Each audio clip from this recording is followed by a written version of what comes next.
Saya melanjutkan kembali pembahasan saya pada hari Kamis kemarin berkaitan dengan kenaikan Yesus Kristus.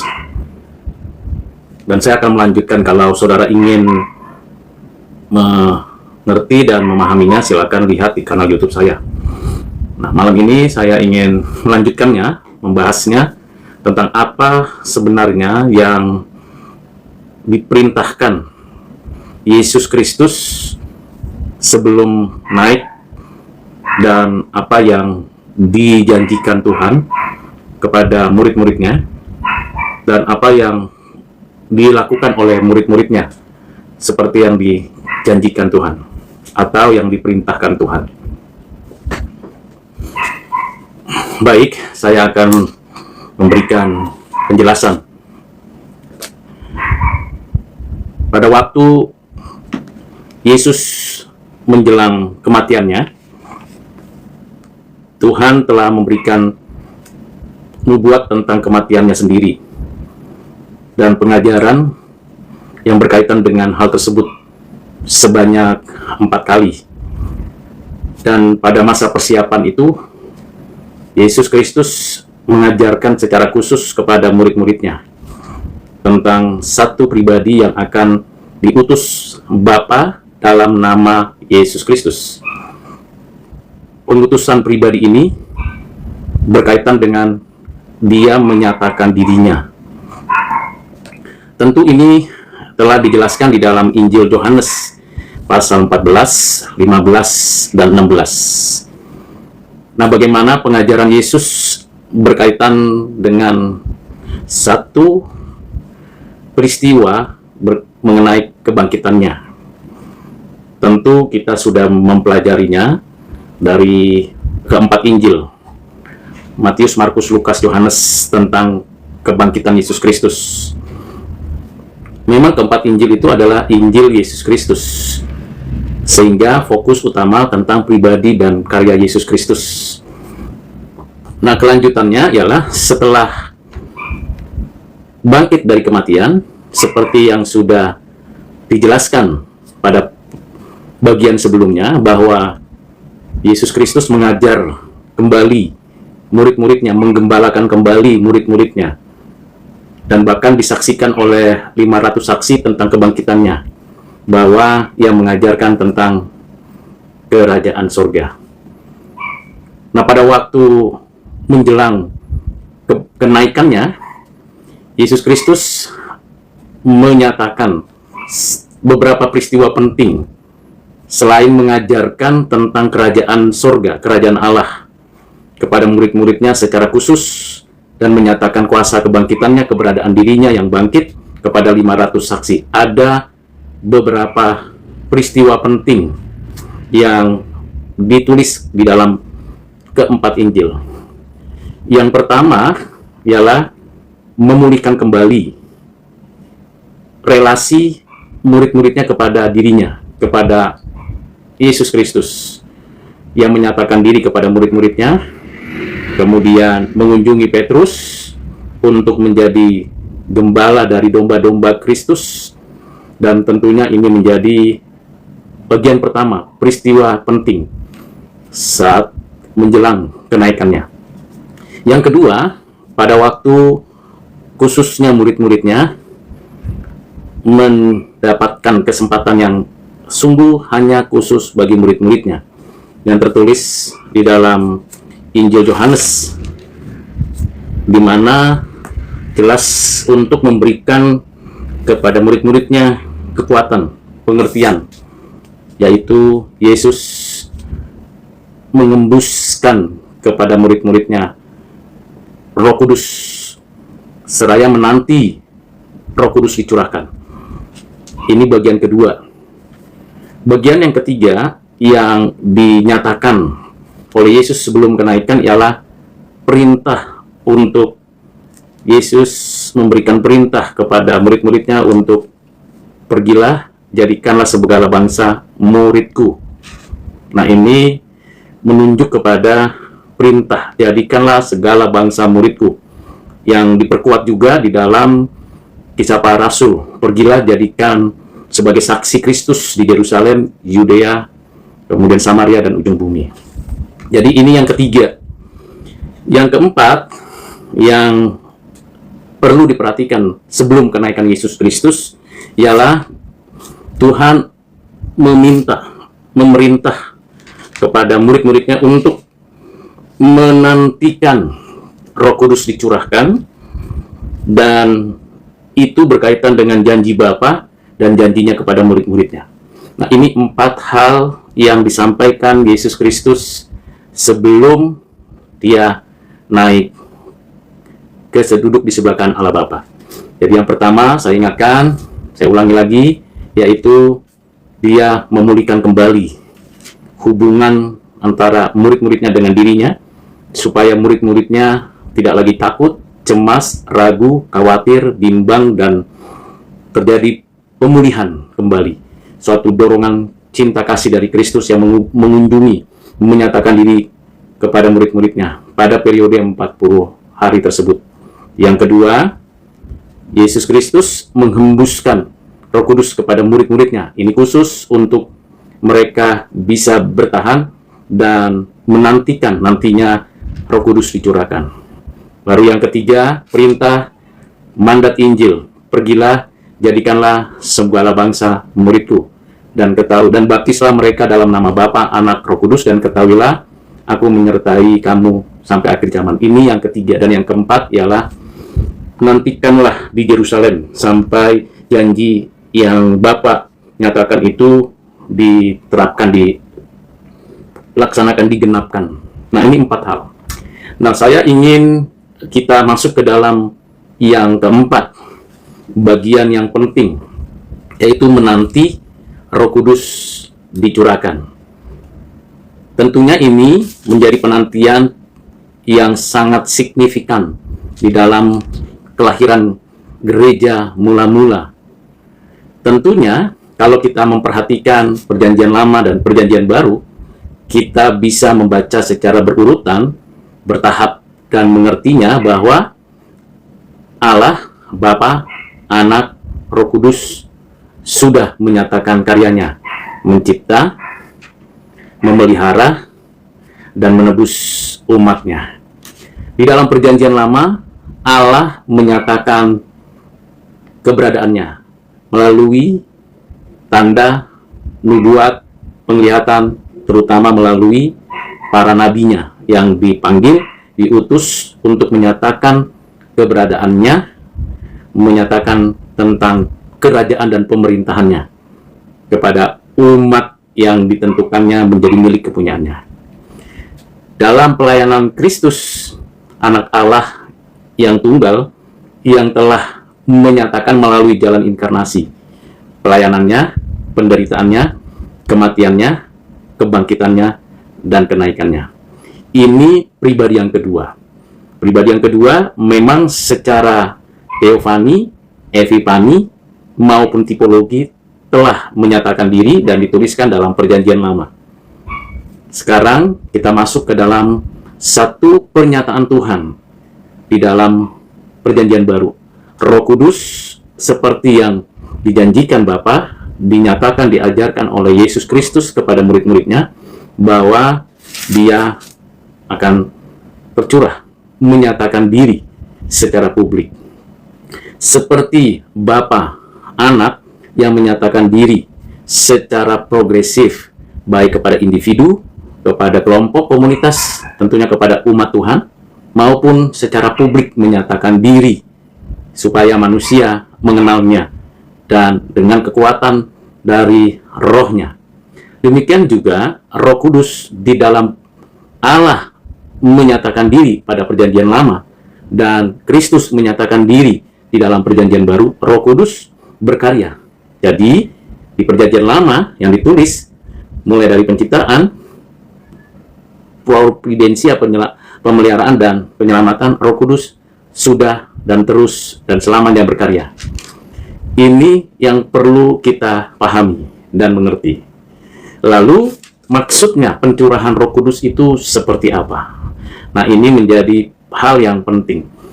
Kalau Bapa, Anak sudah menyatakan diri, Sekarang Roh Kudus menyatakan diri secara publik, bukan kepada pribadi-pribadi individu yang khusus seperti di dalam Perjanjian Lama. Roh Kudus berkarya di dalam diri para nabi, Roh Kudus berkarya pada diri para imam, para raja, dan hamba-hamba Tuhan yang lain. Roh Kudus berkarya pada apa yang dikerjakan Yesus Kristus dalam keadaan kemanusiaannya dan kepada murid-muridnya. Demikian juga kepada orang-orang yang mau ikut Tuhan menjadi murid-muridnya. Roh Kudus sudah bekerja.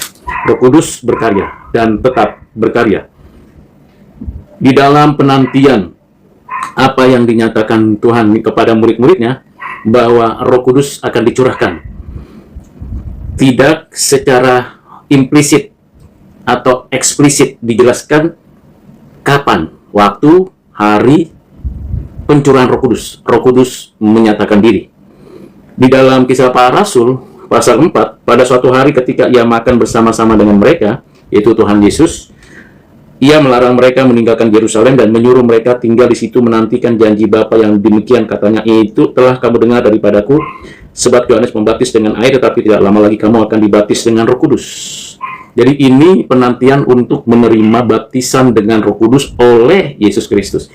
Ini apa yang ditulis oleh Lukas sebenarnya sudah ditulis juga oleh Matius di dalam Injil Matius pasal yang ketiga, ayat, saya akan bacakan untuk kita.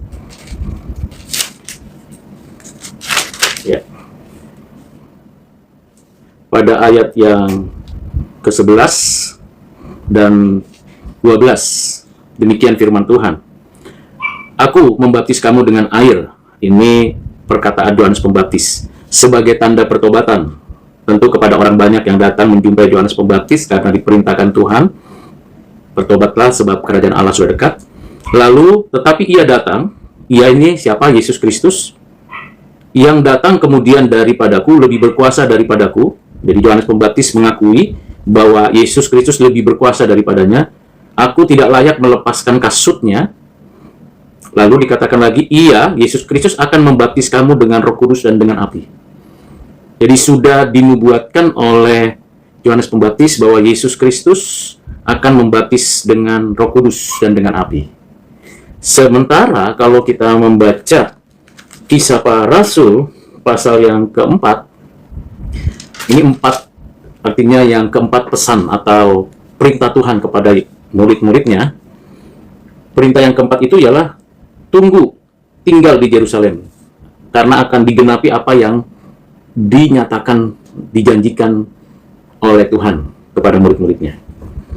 Jadi saudara yang kekasih di dalam Kristus, dari bagian ini saja kita bisa lihat bahwa Roh Kudus menyatakan dirinya. Siapa yang mengutus Roh Kudus? Yang menyatakan dirinya. Seperti Kristus diutus oleh Bapa, anak yang tunggal untuk berkarya menebus umat pilihannya. Roh Kudus siapa yang mengutus? Kalau kita membaca Injil Yohanes pasal yang ke-14, kita bisa mempelajarinya dalam Injil Yohanes pasal yang ke-14, maka kita akan tahu siapa yang mengutus Roh Kudus. Di dalam ayat ke-26, Injil Yohanes 14 ayat 26, dituliskan demikian, tetapi penghibur, yaitu Roh Kudus, yang akan diutus oleh Bapa dalam namaku, dialah yang akan mengajarkan segala sesuatu kepadamu, dan akan mengingatkan kamu akan semua yang telah kukatakan kepadamu. Jadi siapa yang mengutus Roh Kudus? Bapa di dalam namaku. Demikian juga kalau kita membaca lagi penegasannya, yang diajarkan oleh Tuhan Yesus kepada murid-muridnya, yang kita baca dari Injil Yohanes pasal 15 ayat 26. Jikalau penghibur yang akan kuutus dari Bapa datang, yaitu Roh kebenaran yang keluar dari Bapa, ia akan bersaksi tentang aku. Jadi Bapa dan Anak mengutus Roh Kudus. Bapa mengutus Anak. Bapa dan Anak mengutus Roh Kudus. Perlu diingatkan lagi bahwa Bapa, Anak, Roh Kudus telah menyatakan diri melalui karya penciptaannya, melalui karya providensianya, dan melalui karya-karya covenant-nya kepada kita, umatnya, melalui firman, melalui tanda-tanda, dan melalui para nabi dan para rasul.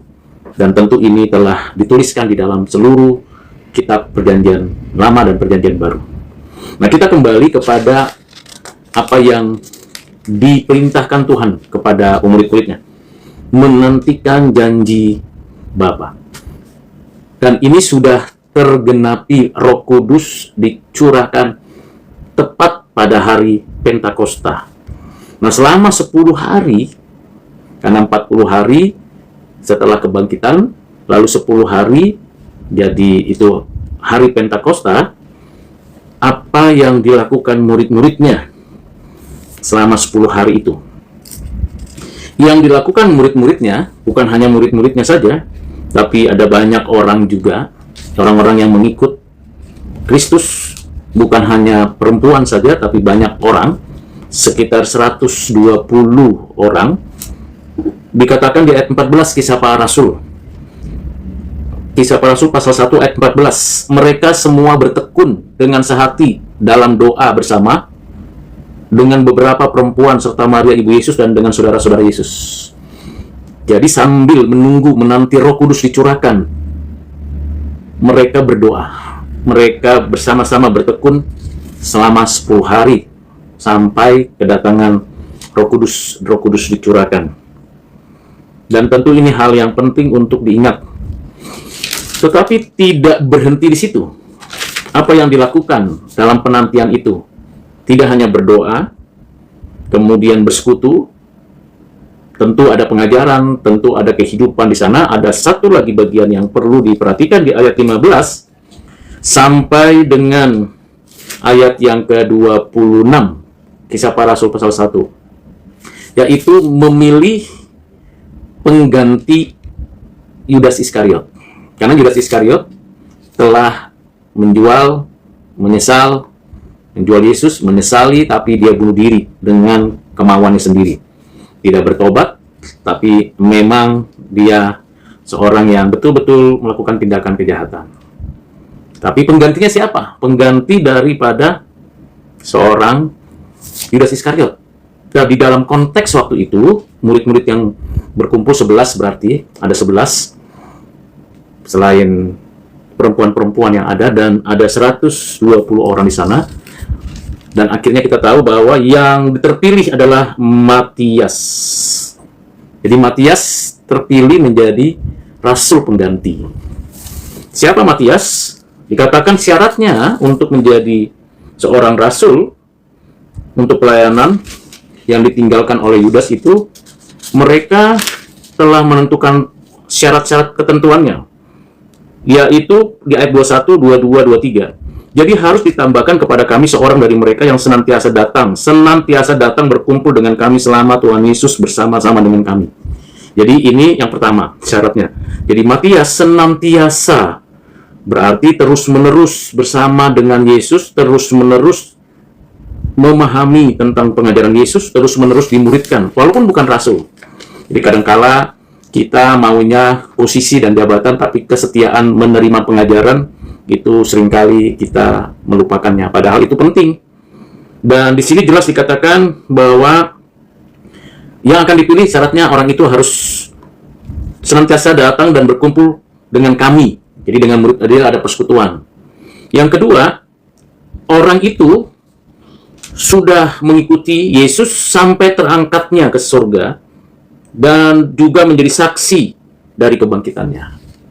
Nah, ini menjadi penting, saudara, bahwa memang kita harus mengikuti teruji. Jadi rasul itu berhenti di Matias yang dipilih. Nanti ada secara khusus Yesus memilih satu rasul lagi dari keadaannya yang mulia di surga dan dipanggil secara khusus, yaitu seorang yang bernama Saulus.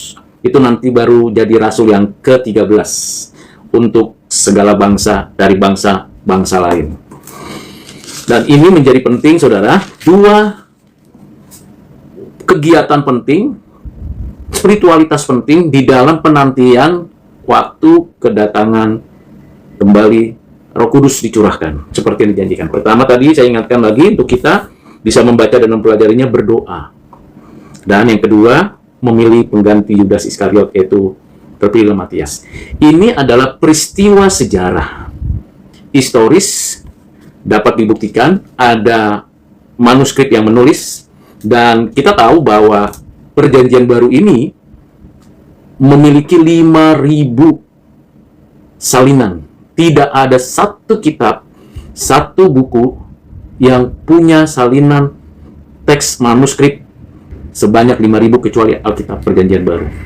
Jadi, apa yang ditulis ini menjadi sebuah fakta. Dokumennya ada, kesaksiannya ada, dan dijaga semuanya sampai akhir zaman nantinya tentu. Nah, saudara, yang saya ingin mau angkat dan perlu untuk kita pertimbangkan dan pikirkan adalah begini. Peristiwa kedatangan Yesus yang pertama, melalui inkarnasi, pelayanan Yesus, penderitaan, kematian, kebangkitan, 40 hari menampakkan diri dan kenaikannya, sampai pada pencurahan Roh Kudus. Jeda 10 hari itu sebenarnya sudah selesai. Jadi tidak lagi ada pengulangan. Jadi tidak ada pengulangan pola dari penantian Roh Kudus dicurahkan. Seperti tidak ada pengulangan inkarnasi Yesus. Tidak ada lagi pengulangan penderitaan, kematian di atas kayu salib, kebangkitan. Tidak lagi ada pengulangan untuk karya penebusan yang dilakukan Kristus. Demikian juga tidak ada pengulangan lagi untuk Roh Kudus dicurahkan, karena Roh Kudus sudah dicurahkan. Artinya, kalau sudah dicurahkan saat ini dan sampai akhir zaman, Roh Kudus berkarya terus. Karena itu, saya dan saudara saat ini tidak lagi mengikuti pola yang dilakukan oleh 11 rasul dan perempuan-perempuan dan 120 murid lain untuk berdoa menanti-nantikan karya Roh Kudus. Menanti-nantikan Roh Kudus dicurahkan. Tidak lagi. Mengapa? Karena Roh Kudus sudah dicurahkan pada hari Pentakosta itu. Nah, kalau Roh Kudus sudah dicurahkan, berarti gereja sudah dilahirkan. Dan gereja nantinya terus berkembang sampai dengan akhir zaman. Memanggil dan mengumpulkan dan mempersatukan dari segala bangsa, segala tempat sebagai anggota tubuh Kristus. Nah, ini yang saya ingin mau tekankan. Jadi saudara dan saya tidak lagi berkumpul untuk berdoa menanti-nantikan Roh Kudus dicurahkan. Kalau kita mau berdoa, mau bersekutu, menjelang mengingat hari Pentakosta, itu tidak dalam rangka pencurahan Roh Kudus lagi, tapi dalam rangka mempererat persekutuan doa, mengingat kembali pengajaran para rasul, tentu dari Perjanjian Lama dan Perjanjian Baru, dan terdorong untuk menjadi orang yang melakukan perintah Tuhan. Apa itu? Memberitakan Injil, memuridkan bangsa-bangsa yang lain, dan tentu supaya teratur, membaptis setiap orang yang dimuridkan itu atau dalam gereja dengan nama Bapa, Anak, Roh Kudus. Jadi saudara, kalau begitu, sekarang bagaimana? Kalau Kristus sudah di sebelah kanan Allah Bapa. Seperti yang sudah saya jelaskan sebelumnya, bahwa Kristus duduk di sebelah kanan Allah Bapa itu tidak pasif, tidak tenang dan diam saja, sudah selesai. Tidak demikian. Kristus, anak Allah yang tunggal, dia imam besar agung yang terus bersafaat untuk kita gerejanya, karena gereja sudah dilahirkan oleh Roh Kudus pada hari Pentakosta, dan kita tahu gereja kepalanya adalah hanya Yesus Kristus. Kalaupun ada pimpinan-pimpinan lembaga keagamaan Kristen yang beragam sinode dan segala organisasinya, itu dalam pengorganisasian, tapi organisnya daripada gereja kepalanya adalah Yesus Kristus. Apa yang dilakukan oleh Yesus Kristus untuk gerejanya? Seperti yang saya sudah jelaskan, ada 3. Pertama, bersafaat untuk saya dan saudara gerejanya. Gereja secara individu, gereja sebagai tubuh, gereja sebagai tiang kebenaran, gereja sebagai bait Allah, gereja sebagai persekutuan, gereja sebagai organisasi, didoakan oleh Yesus Kristus, anak Allah yang duduk di sebelah kanan Allah Bapa. Yang kedua, membela umatnya di hadapan Bapa karena tuntutan, karena sebuah keinginan atau dakwaan atau fitnah dari si jahat, dari si iblis. Tuhan memprotek, melindungi, dan menjaga, memelihara umatnya. Seperti yang dijanjikannya, bahwa tidak ada seorang pun yang dapat merebut kita dari tangannya. Bagian kedua. Yang ketiga, Yesus Kristus menjadi pengantara satu-satunya dalam kita menyelenggarakan ibadah pribadi maupun ibadah komunal. Ibadah pribadi selain doa, baca Alkitab, dan aktivitas berkarya kita di bumi ini juga di dalam ibadah komunal tiap minggunya di gereja lokal masing-masing. Seluruh keberadaan ibadah kita bisa diterima dan diperlayak oleh karena Kristus Imam Besar Agung yang menjadi pengantara satu-satunya. Nah, tiga hal ini menjadi satu kekayaan yang limpah yang diberikan Tuhan kepada kita, gerejanya. Nah, bagaimana tugas pelayanan yang lain? Apakah pasif juga? Tidak demikian. Roh Kudus bekerja meneruskan. Roh Kudus bekerja meneruskan seluruh karya pengajaran Yesus Kristus kepada kita. Itulah sebabnya Roh Kudus mengingatkan kita akan seluruh kebenaran, menginsafkan kita akan dosa, dan menuntun kita kepada keseluruhan kebenaran untuk memuliakan Kristus.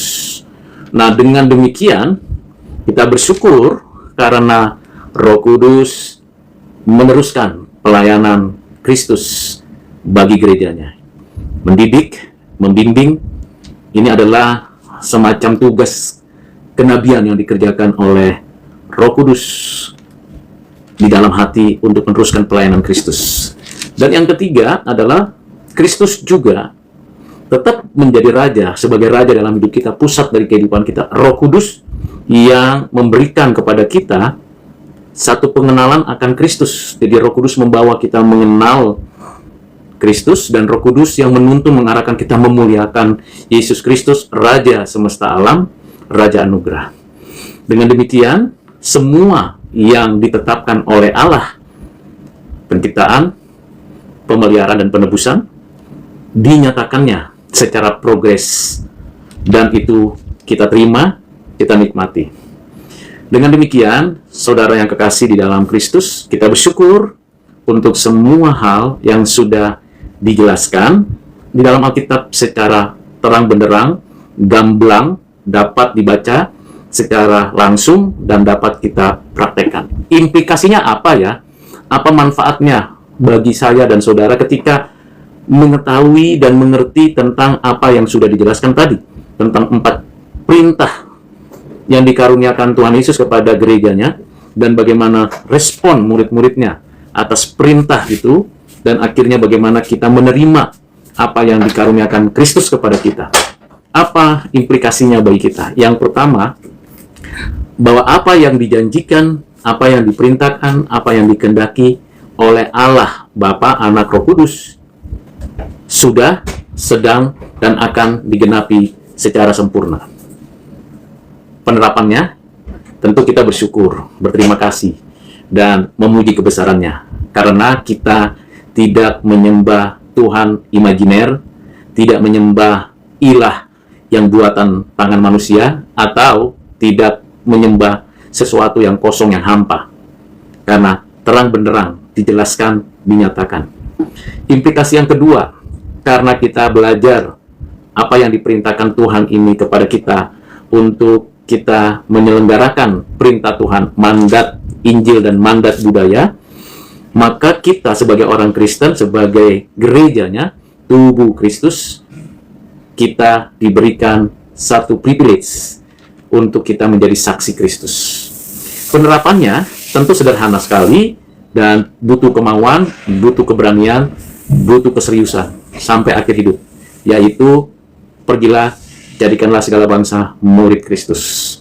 Bukan muridku, bukan muridmu, bukan murid si A, si B, si C, tetapi murid Kristus. Kita hanya rekan sekerja, sepelayanan saja. Implikasi yang ketiga ialah kita bersyukur karena kita tidak lagi menanti-nantikan Roh Kudus dicurahkan. Roh Kudus sudah dicurahkan. seperti Kristus sudah menebus kita melalui kematiannya, seperti Roh Kudus sudah memberikan firman ini kepada kita. Kita sekarang bekerja, berkarya, dipimpin, dipenuhi oleh Roh Kudus.